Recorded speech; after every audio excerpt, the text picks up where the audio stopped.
perusahaan untuk memberikan yang terbaik, berkat dari Tuhan bisa melakukan pembayaran lewat nomor OVO yang tertera di layar teman-teman masing-masing. Untuk nomor yang tersedia, ya untuk terima kasih untuk teman-teman yang sudah memberikan yang terbaik dari Tuhan. Sekarang saya mohon untuk masuk ke dalam hadirat Tuhan di dalam ini, untuk ke dalam masuk ke dalam hadirat Tuhan.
Shalom anak-anak youth Gereja Bethel Indonesia Pamulang 2. Tadi kita sudah memuji Tuhan, kita sudah memuliakan Tuhan, dan saatnya kita akan masuk di dalam pemberitaan firman Tuhan.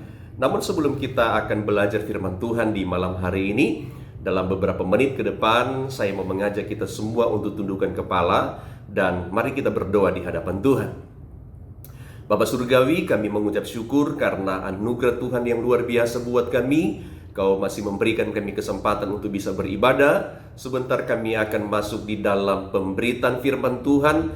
Tuhan urapi kami semua. Tuhan urapi siapapun yang mendengarkan firman Tuhan malam ini. Urapi juga hamba-Mu supaya firman Tuhan boleh menjadi berkat buat kami semua yang mendengarkan firman-Mu. Bapa, terima kasih, kami buka hati buat firman-Mu. Berbicaralah Tuhan, kami siap untuk mendengarnya. Sekali lagi Tuhan, kami buka hati buat firman-Mu. Dalam nama Yesus kami berdoa, kami mengucap syukur. Bagi anak-anak youth yang sudah siap untuk mendengarkan firman Tuhan, sama-sama kita katakan amin. Amin. Nah, anak-anak youth GBI Padu, malam hari ini kita akan belajar satu tema firman Tuhan. Kita akan belajar tentang iman yang mengalahkan musuh.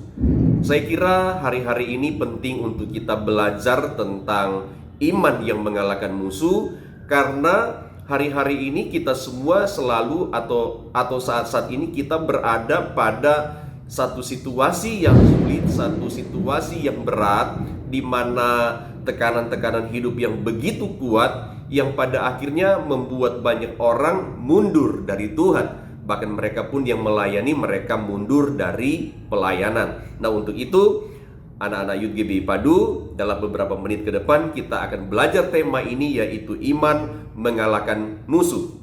Nah, hari ini kita akan belajar dari Daud. Kita akan belajar seri tentang Daud, ya. Jadi kita akan belajar dari Daud bagaimana iman yang mengalahkan musuh. Nah, mari kita buka Alkitab kita buka firman Tuhan kita masing-masing, baik yang ada di tablet saudara-saudara maupun yang ada di handphone kita.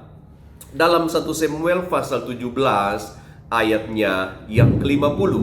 1 Samuel pasal 17 ayat yang ke-50. Firman Tuhan berkata demikian. Demikianlah Daud mengalahkan orang Filistin itu dengan umban dan batu. Ia mengalahkan orang Filistin itu dan membunuhnya tanpa pedang di tangan. Nah, anak-anak youth yang saya kasihi di dalam Yesus Kristus, ayat yang baru kita baca itu berbicara tentang peperangan antara Daud dengan Goliat. Dan ending dari kisah ini bagaimana pada akhirnya Daud mampu mengalahkan Goliat yang hebat, Goliat yang besar itu. Saudara-saudara, kalau kita bicara tentang Goliat, maka tentunya Goliat itu berbicara tentang masalah-masalah kehidupan yang sementara kita alami di hari-hari ini. Ada begitu banyak Goliat-Goliat yang ada di depan kita, yang ada di hadapan kita, dan terkadang ketika kita menghadapi Goliat-Goliat tersebut, masalah-masalah tersebut, ada seringkali kita kalah di dalam peperangan menghadapi Goliat. Nah, tentunya Goliat-Goliat ini juga berbicara tentang kuasa-kuasa kegelapan yang mau menekan hidup kita, yang mau menjatuhkan hidup kita, dan sering kita kalah di dalam peperangan rohani. Nah, untuk itu kita mau belajar dari Daud bagaimana saudara-saudara iman yang mengalahkan musuh. Nah, sekali lagi bahwa ayat yang kita baca tadi berbicara tentang Daud mengalahkan Goliat. Saudara-saudara, kita langsung saja pada beberapa kebenaran yang penting yang perlu kita belajar di malam hari ini. Bagaimana Daud bisa menang dari setiap menghadapi persoalan yang berat. Nah, salah satu hal yang kita baca hari ini tentang Daud mengalahkan Goliat. Dan tentunya ada banyak kisah-kisah di dalam Alkitab bagaimana Daud mengalahkan musuh, mengalahkan para lawan-lawannya di medan pertempuran. Dan Alkitab berkata bahwa Daud sering mengalami kemenangan. Jarang Daud gagal. Nah, untuk itu kita mau belajar di malam hari ini bagaimana Daud bisa menang dari setiap menghadapi persoalan-persoalan yang berat. Nah, mari kita lihat Alkitab berkata begini. Kita lihat lagi ya. Di dalam 1 Samuel pasalnya yang ke-16. 1 Samuel pasal yang ke-16 ayat 7 berkata begini. 1 Samuel pasal 16 ayat 7. Tetapi berfirmanlah Tuhan kepada Samuel, janganlah pandang parasnya atau perawakan yang tinggi, sebab aku telah menolaknya. Bukan yang dilihat manusia, yang dilihat Allah. Manusia melihat apa yang di depan mata, tetapi Tuhan melihat hati. Ayat 12, 1 Samuel pasal 16 ayat 12 berkata begini. Kemudian disuruhnyalah menjemput dia. Ia kemerah-merahan, matanya indah, dan parasnya elok. Lalu Tuhan berfirman, bangkitlah, urapilah dia, sebab inilah dia. Nah, saudara-saudara, apa yang membuat Daud mengalami peperangan yang hebat, mengalami pertempuran yang luar biasa, tetapi Alkitab berkata Daud sering mengalami kemenangan? Nah, yang pertama adalah hati Daud berkenan di hadapan Tuhan.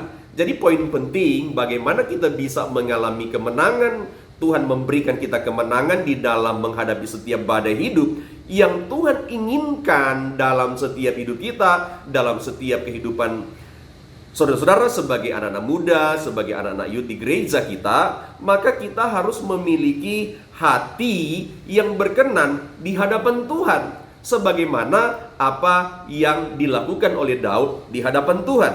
Nah, Alkitab berkata di dalam ayat yang ke-7 tadi, dalam 1 Samuel pasal 16 ayat 7, waktu itu Samuel mau mengurapi anak-anak daripada Isai untuk menjadi raja, tetapi tidak ada yang berkenan di hati Tuhan. Lalu di dalam ayat yang ke-7 berkata begini, tetapi berfirmanlah Tuhan kepada Samuel, jangan pandang parasnya atau perawakan yang tinggi, sebab aku telah menolaknya. Bukan yang dilihat manusia, yang dilihat Allah. Manusia melihat apa yang di depan mata, tetapi Tuhan melihat hati. Jadi saudara-saudara daripada Daud yang hebat-hebat, tinggi besar, Tuhan bilang bahwa aku tidak menerima mereka. Lalu di dalam ayat yang ke-12 yang kita baca tadi, ketika itu Daud datang dan menampakkan diri atau menunjukkan diri di depan Samuel, dan Tuhan bilang kepada Samuel bahwa urapilah dia. Alkitab berkata begini, kemudian disuruhnyalah menjemput dia, yaitu Daud. Ia kemerah-merahan, matanya indah, parasnya elok. Lalu Tuhan berfirman, bangkitlah, urapilah dia, sebab inilah dia. Jadi saudara-saudara, dalam latar belakang kehidupan Daud, sehingga Daud mampu mengalahkan Goliat yang hebat, karena dari awal Tuhan berkenan terhadap Daud. Atau dengan kata lain, hati Daud ini berkenan di hadapan Tuhan. Hati Daud ini cocok dengan keinginan Tuhan. Nah, saya mau membaca dulu satu ayat di dalam Alkitab, bahwa firman Tuhan berkata begini tentang Daud. Di dalam Kisah Rasul pasal yang ke-13, Kisah Para Rasul pasal 13 ayat 22 berkata begini. Setelah Saul disingkirkan, Allah mengangkat Daud menjadi raja mereka. Tentang Daud, Allah telah menyatakan, aku telah mendapat Daud bin Isai, seorang yang berkenan di hatiku dan yang melakukan segala kehendakku. Jadi, kenapa pada akhirnya Daud berperang di dalam banyak peperangan, di dalam banyak pertempuran? Lalu Alkitab berkata Daud mampu mengalahkan musuh, Daud mampu mengalahkan Goliat. Karena Tuhan sendiri yang berkata. Saudara-saudara perhatikan baik-baik di dalam Kisah Rasul pasal yang ke-13 ayat 22. Firman Tuhan berkata, aku atau Tuhan telah mendapatkan Daud bin Isai, seorang yang berkenan di hatiku. Jadi Tuhan melihat Daud ini yang masih muda, tetapi Alkitab berkata kelakuan Daud waktu itu, saat itu sangat menyenangkan Tuhan. Karakter Daud, hati Daud itu berkenan di hadapan Tuhan. Kenapa hati Daud berkenan di hadapan Tuhan? Dan pada akhirnya Tuhan mengurapi Daud dengan luar biasa. Tuhan memberikan dia banyak kemenangan di dalam setiap peperangan. Nah, Alkitab berkata begini, saudara-saudara, ada dua hal di dalam ayat yang ke-22 dalam Kisah Rasul pasal 13. Ayat yang ke-22 Alkitab berkata, aku telah mendapatkan Daud bin Isai, seorang yang berkenan. Yang pertama Alkitab bilang, Daud adalah seorang yang berkenan di hati Tuhan. Jadi hati Daud berkenan di hadapan Tuhan. Lalu yang kedua, firman Tuhan berkata begini, dan yang melakukan segala kehendakku. Jadi saudara-saudara, kenapa Tuhan sangat berkenan kepada Daud dan memberikan dia banyak kemenangan di dalam peperangan, termasuk dia berperang melawan Goliat? Karena Alkitab bilang, saudara-saudara, bahwa Daud ini, saudara-saudara, melakukan segala kehendakku. Jadi ketika itu Daud yang masih muda, tapi dia bisa menyenangkan hati Tuhan, karena Alkitab berkata, Daud ini selalu melakukan kehendak Tuhan. Jadi anak-anak Yud, saya mau berkata kepada kita lewat firman Tuhan, mari belajar. Hidup kita, hati kita berkenan di hadapan Tuhan. Mari belajar, lakukan firman Tuhan dengan benar. Seperti Daud, Alkitab menuliskan dengan jelas bahwa Daud ini, Alkitab berbilang tadi, yang berkenan di hatiku dan yang melakukan segala kehendakku. Jadi bagaimana anak-anak Yud dalam masa-masa yang berat yang kita hadapi hari-hari ini, kita bisa mengalahkan musuh, kita bisa mengalahkan iblis yang setiap saat menekan hidup kita, mau menjatuhkan hidup kita, supaya kita mampu keluar dari setiap tekanan-tekanan iblis. Mari anak-anak Yud, kita berkenan di hadapan Tuhan, dan juga kita harus melakukan kehendak Tuhan. Kita melakukan apa yang Tuhan mau. Nah, saya membaca dalam Kisah Rasul pasal yang ke-13, Kisah Rasul pasal 13, ayat 36 juga berkata begini. Kisah Rasul pasal 13, ayat 36. Sebab Daud melakukan kehendak Allah pada zamannya. Sekali lagi, sebab Daud melakukan kehendak Allah pada zamannya. Jadi, anak-anak Yud yang saya kasihi di dalam Yesus Kristus, Daud ini hatinya berkenan di hadapan Tuhan, sehingga Daud selalu menang di dalam peperangan hidupnya.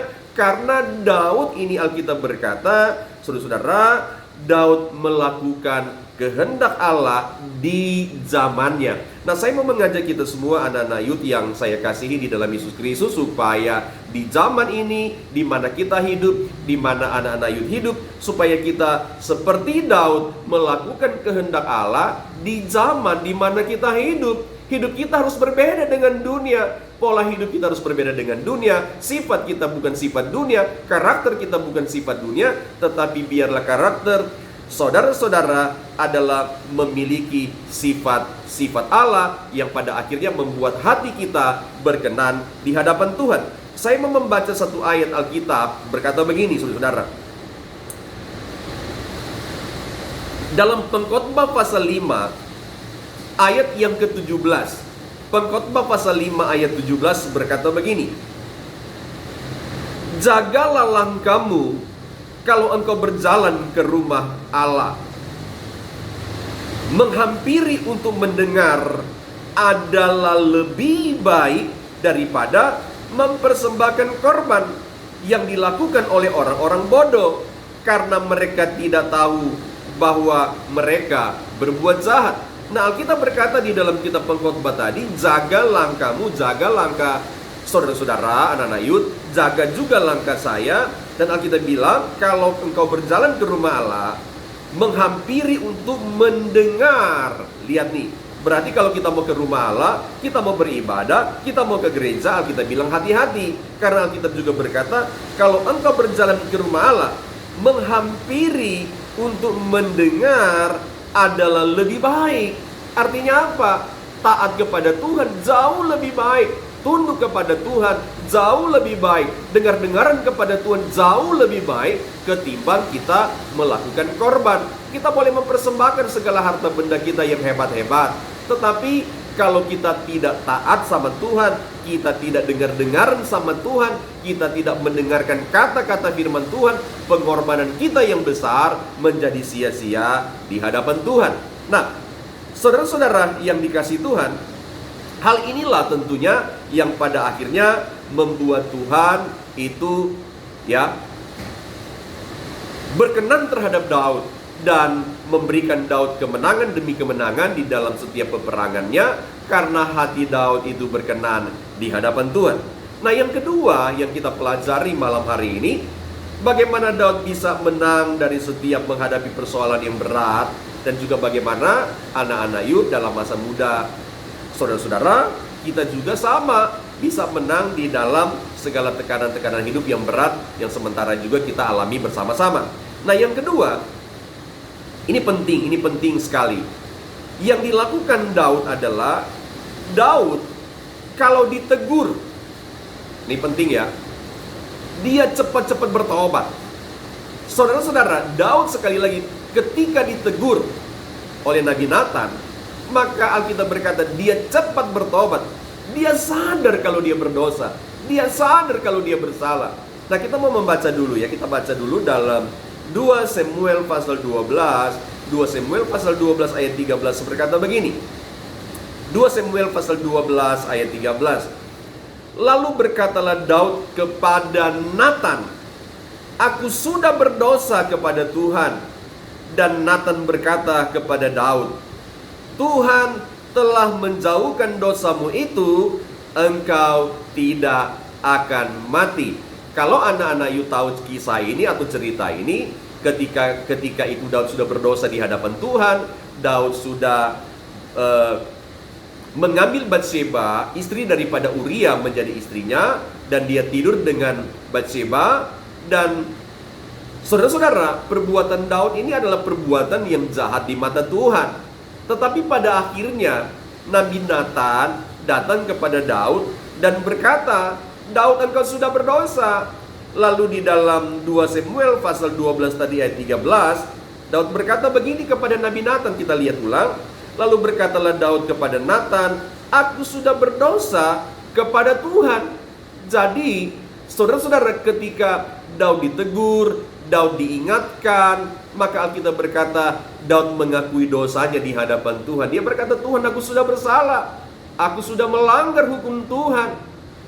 Nah, anak-anak Yud, saya mau ingatkan kepada kita semua, kalau kita bersalah, saudara-saudara, ketika kita ditegur, ketika kita dinasehati, mari cepat-cepat bertobat. Jangan merasa bahwa kita tidak bersalah. Jangan, saudara-saudara, kita merasa kita benar. Jangan merasa bahwa kita tidak berbuat kejahatan, kita tidak melakukan kesalahan. Tapi kalau kita sudah berbuat salah, mari cepat-cepat mengakui, mari cepat-cepat kita bertobat. Sebagaimana Daud, dia sudah berbuat dosa di hadapan Tuhan. Ketika ditegur oleh seorang nabi, saudara-saudara, dia bilang, "Tuhan, aku sudah berdosa." Dia mengakui dosanya, dia mengakui kesalahannya, dan pada akhirnya dia bertobat. Lalu apa yang terjadi? Nathan berkata kepada Daud, "Engkau tidak akan mati." Jadi, kalau saudara-saudara dan saya, ketika kita sudah melakukan satu kesalahan, lalu kita ditegur, dan apa yang terjadi? Kita sadar, kita minta ampun sama Tuhan, kita minta maaf, kita berkata justru terima kasih Tuhan karena aku ditegur. Kita ditegur lewat pendeta, kita ditegur lewat orang lain, kita ditegur lewat teman-teman kita. Mari berterima kasih kepada Tuhan. Mari berkata, "Tuhan, Engkau baik," karena Tuhan mau menyadarkan supaya dosa kita itu harus apa? Harus bertobat. Dosa yang ada pada kita harus dilepaskan kembali kepada Allah. Lakukan yang benar. Supaya apa? Supaya Tuhan layakkan kita di hadapan Tuhan, sehingga apa? Dalam masalah-masalah yang berat yang kita hadapi, maka Tuhan pula akan memberikan kita kemenangan sebagaimana Daud mengalaminya. Nah, Alkitab berkata begini di dalam Ibrani pasal 3, Ibrani pasal 3 ayat 15 berkata begini. Ibrani pasal 3 ayat 15 berkata begini.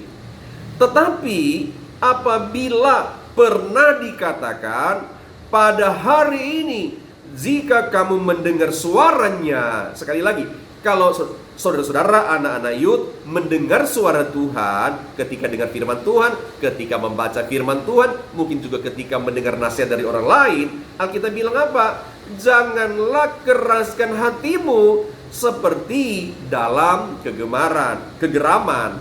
Jadi kalau kita ditegur Tuhan, kalau kita dinasehatkan oleh Tuhan, jangan keraskan hati. Mari lembutkan hati, mari buka hati, mari berkata kepada Tuhan, Tuhan ampuni aku sudah bersalah. Kalau kita keras hati, saudara-saudara, maka hati kita tidak akan berkenan di hadapan Tuhan. Dan juga saudara-saudara, di dalam kita melakukan peperangan rohani, dalam tekanan-tekanan yang berat yang kita alami, kita tidak akan melihat kemenangan demi kemenangan. Kenapa? Karena kalau kita ditegur, kita tidak cepat bertobat. Kalau kita ditegur, kita merasa tidak bersalah. Kalau kita ditegur, kita merasa kita benar. Tetapi kalau kita ditegur dan cepat-cepat bertobat, cepat-cepat minta maaf, cepat-cepat minta ampun di hadapan Tuhan, maka pengalaman Daud, di mana saudara-saudara bisa lihat di dalam Alkitab bahwa Daud mengalami kemenangan demi kemenangan, mampu mengalahkan Goliat, ya, mampu mengalahkan setiap persoalan hidup. Dan anak-anak Yud juga pasti akan mengalami hal itu ketika kita belajar firman Tuhan, kita mau rela ditegur dan minta ampun di hadapan Tuhan, merasa bersalah, maka Tuhan dari Daud juga, ya, Tuhan yang sama yang dimiliki oleh Daud adalah Tuhan kita juga di dalam Yesus Kristus. Maka Dia juga akan memberikan saudara-saudara kemampuan, kemenangan yang luar biasa di dalam setiap tekanan hidup. Nah, saya mau membaca satu ayat lagi di dalam bagian ini, ya. Alkitab bilang begini, 1 Samuel pasal 15. Ini peringatan buat saya, ini peringatan buat juga saudara-saudara. 1 Samuel pasal 15 ayat 10 dan 11 berkata begini. 1 Samuel pasal 15 ayat 10 dan 11. Lalu datanglah firman Tuhan kepada Samuel, demikian, aku menyesal karena aku telah menjadikan Saul raja, sebab ia telah berbalik daripada aku dan tidak melaksanakan firman-Ku. Maka sakit hatilah Samuel, dan ia berseru-seru kepada Tuhan semalam-malaman. Saudara-saudara, firman Tuhan datang kepada Samuel. Lalu Tuhan berbilang kepada Nabi Samuel bahwa aku menyesal pilih Saul menjadi raja. Tuhan menyesal. Kenapa Tuhan menyesal memilih Daud menjadi raja? Karena Alkitab bilang begini, perhatikan baik-baik. Karena aku menjadikan Saul raja, sebab ia telah berbalik daripadaku. Saul meninggalkan Tuhan. Saul melakukan kejahatan di hadapan Tuhan. Nanti anak-anak Yud bisa membaca kisah ini di awalnya, apa yang dilakukan oleh Saul. Biar ini menjadi PR saudara-saudara, ya. Saudara-saudara baca ayat yang di atasnya. Kenapa pada akhirnya Tuhan marah? Ya, Tuhan marah kepada Saul. Tuhan menyesal memilih Saul menjadi raja karena Saul ini menjadi orang yang tidak taat, tidak dengar-dengaran kepada Tuhan. Tuhan sudah kasih nasihat, Tuhan sudah kasih peraturan-peraturan. Nanti saudara-saudara bisa baca di atasnya, di ayat-ayat sebelumnya. Tetapi Saul tidak melakukan. Dan pada akhirnya apa yang terjadi? Ending dari kisah Saul sangat mengerikan, ya. Ending dari kisah Saul, saudara bisa membaca ending dari kisah Saul sangat menyedihkan. Dia mati tragis, ya. Kenapa? Karena dia, saudara-saudara, tidak mau taat kepada Tuhan, tidak mau lakukan firman dengan benar. Dia tidak mau bertobat ketika dia ditegur. Dia tidak minta ampun ketika dia ditegur. Saudara dan saya akan mengalami hal yang sama. Kalau kita tidak cepat-cepat bertobat ketika kita ditegur, maka tidak mungkin kemenangan demi kemenangan kita akan alami ketika kita berada pada masa-masa yang sulit. Satu lagi, yang ketiga, kita belajar dengan cepat bagaimana Daud bisa menang di setiap menghadapi persoalan yang berat. Seperti yang kita sudah belajar tadi, bahwa Daud mengalahkan Goliat. Di depan kita juga ada begitu banyak Goliat-Goliat yang perlu kita kalahkan, persoalan-persoalan hidup. Nah, yang ketiga adalah Daud mengimani betul Perhatikan baik-baik. Daud mengimani betul bahwa Tuhan akan memberikan Daud kemenangan dalam menghadapi masalah besar. Nah, ini berita penting sekali buat anak-anak youth, buat saya juga. Daud itu mengimani betul kepada Tuhan bahwa Tuhan mau kasih dia kemenangan. Jadi anak-anak youth dan saya juga, kalau kita mau mengalami kemenangan demi kemenangan, imani betul, percaya betul Tuhan mau lakukan itu buat kita semua. Nah, kita berkata begini dalam 1 Samuel pasal 17 ayat 45. 1 Samuel pasal 17 ayat 45 berkata begini. Tetapi Daud berkata kepada orang Filistin itu, ini ketika mau berperang melawan Goliat, engkau mendatangi aku dengan pedang dan tombak dan lembing, tetapi aku mendatangi engkau dengan nama Tuhan semesta alam, Allah segala barisan Israel yang kau tantang itu. Kalau anak-anak membaca terus ayat-ayat ini, maka endingnya Daud pada akhirnya dapat mengalahkan Goliat. Nah, waktu berhadapan di dalam medan perang, Daud itu dia yakin betul Tuhan akan kasih dia kemenangan. Padahal persoalan di depan dia itu begitu hebat, Goliat begitu hebat. Tetapi Alkitab bilang begini, tetapi Daud berkata kepada orang Filistin itu, engkau mendatangi aku dengan pedang dan tombak, yaitu dengan senjata-senjata perang ketika itu, di zaman itu. Lalu Daud bilang apa?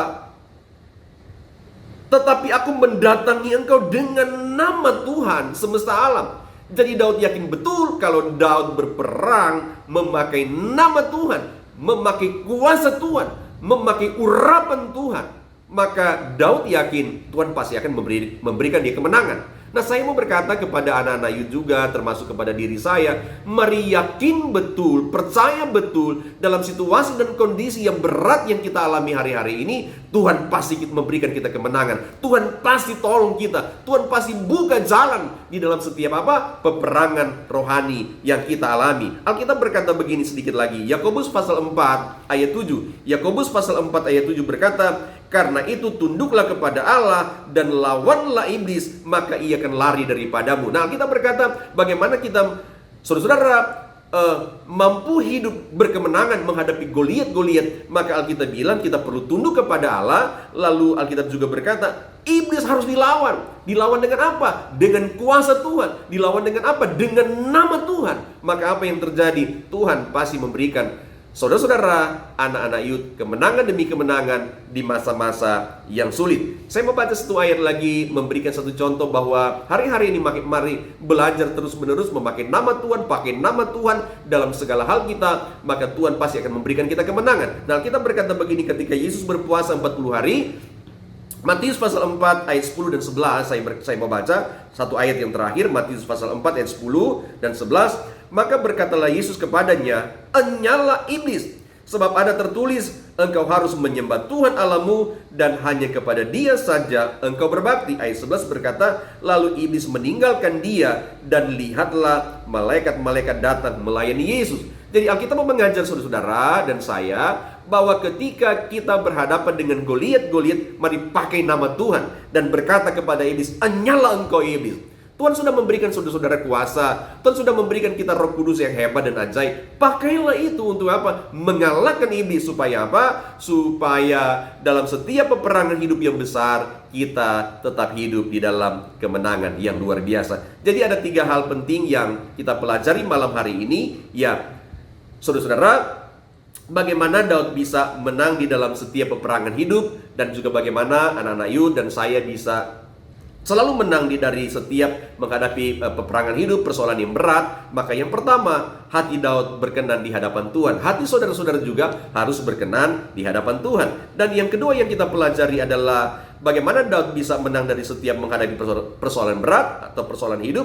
Alkitab berkata, Daud kalau ditegur cepat-cepat bertobat. Anak-anak youth juga mari belajar ya. Kalau saudara-saudara ditegur siapa saja, cepat bertobat. Jangan egois, jangan berkata aku tidak bersalah, tetapi cepat bertobat, tetap menyadari diri bahwa kita sudah hidup dalam kesalahan. Dan yang ketiga, bagaimana Daud bisa menang dari setiap menghadapi persoalan berat, dan juga bagaimana saudara-saudara, anak-anak youth dan saya bisa menang dalam menghadapi badai hidup. Maka yang ketiga yang perlu kita lakukan adalah Daud mengimani betul bahwa Tuhan akan memberikan Daud kemenangan. Jadi anak-anak youth harus mengimani betul Tuhan pasti tolong saudara. Tuhan pasti buka jalan, Tuhan pasti memberikan kemenangan. Tuhan memberkati kita semua. Mari kita tundukkan kepala dan kita berdoa. Bapa Surgawi, terima kasih. Kami percaya Engkau sudah berkati kami di sore hari ini atau malam hari ini. Nah, untuk itu Tuhan, biarlah firman yang kami dengar menjadi berkat buat kami semua. Sebentar kami akan mengakhiri ibadah kami. Mari Tuhan turunkan segala berkat-Mu atas kami semua. Untuk itu anak-anak Yud, mari angkat tanganmu di hadapan Tuhan